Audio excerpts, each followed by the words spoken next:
പ്രാന്താണ് പെണ്ണുങ്ങളുടെ പിന്നാലെ പോവാൻ. Reenu, I love you D. എന്താണ് നസ്ലൻ ഈ കാണിക്കുന്നത്?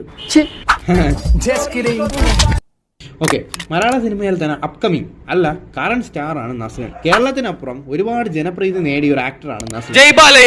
മലയാളം ഫിലിം ഇൻഡസ്ട്രിയിലെ മറ്റു പല മുൻപന്തിയിൽ നിൽക്കുന്ന ആക്ടേഴ്സിനും നേടാനാവാത്ത അച്ചീവ്മെന്റ്സ് നസ്ലൻ ഈ ചുരുങ്ങിയ സമയം കൊണ്ട് നേടിയെടുത്തു.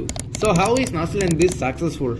സോ പേഴ്സണലി എനിക്ക് നസ്ലന്റെ സിനിമകൾ വളരെയധികം കാണാൻ ഇഷ്ടമാണ്. കാരണം എന്തോ നമ്മുടെ വീട്ടിലും നാട്ടിലും ഒക്കെ ഉള്ള ഒരാളായിട്ട് എനിക്ക് തോന്നാറുണ്ട് പലപ്പോഴും നസ്ലന്റെ സിനിമയിൽ. ഇത് ചിലപ്പോൾ നസ്ലന്റെ നാച്ചുറൽ ആയിട്ടുള്ള ആക്ടിങ്ങോ ടാലന്റോ അല്ലെങ്കിൽ ചിലപ്പോൾ അദ്ദേഹം സെലക്ട് ചെയ്ത എന്താ പറയുക ക്യാരക്ടേഴ്സോ കൊണ്ടാവാം.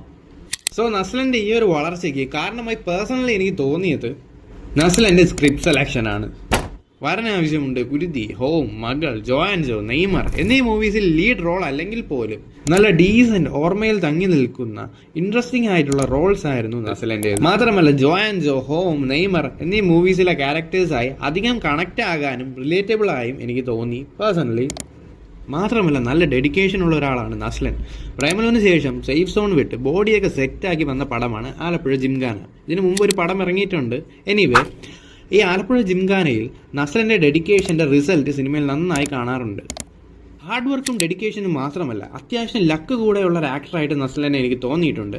കാരണം വരുന്ന പടങ്ങളിലെല്ലാം അത്യാവശ്യം ഡീസന്റും നല്ല ഹിറ്റുകളും ആകാറുണ്ട്.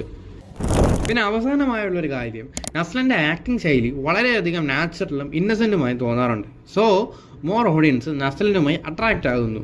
നസ്ലന്റേതായ ഒരു ചാം നസ്ലന്റെ കോമഡി മികച്ചതാക്കാറുണ്ട് പലപ്പോഴും. നസ്ലൻ ഭാവിയിൽ ഇതിലും വലിയ വിജയങ്ങൾ കൈവരിക്കുമെന്നത് തീർച്ചയാണ്. ഇതിനുദാഹരണമാണ് നസ്ലന്റെ വരാനിരിക്കുന്ന സിനിമകളായ പ്രേമലു 2, മോളിവുഡ് ടൈംസ്, അങ്ങനെ. സോ ഇനിയും ഇതുപോലുള്ള മികച്ച സിനിമകളുമായി നസ്ലൻ വരുമെന്ന് പ്രതീക്ഷിക്കുന്നു. മാത്രമല്ല ഇനിയും ഇതേപോലുള്ള വീഡിയോകളായി ഞാനും വരുമെന്ന് പ്രതീക്ഷിക്കുന്നു. സോ ഇന്നത്തെ വീഡിയോ ഇത്രയേ ഉള്ളൂ. വീഡിയോ ഇഷ്ടപ്പെടാൻ ലൈക്ക്, ഷെയർ, സബ്സ്ക്രൈബ് ആയിട്ട് അറിയിക്കുക. അടുത്ത വീഡിയോയിൽ കണ്ടുമുട്ടാം. ബൈ.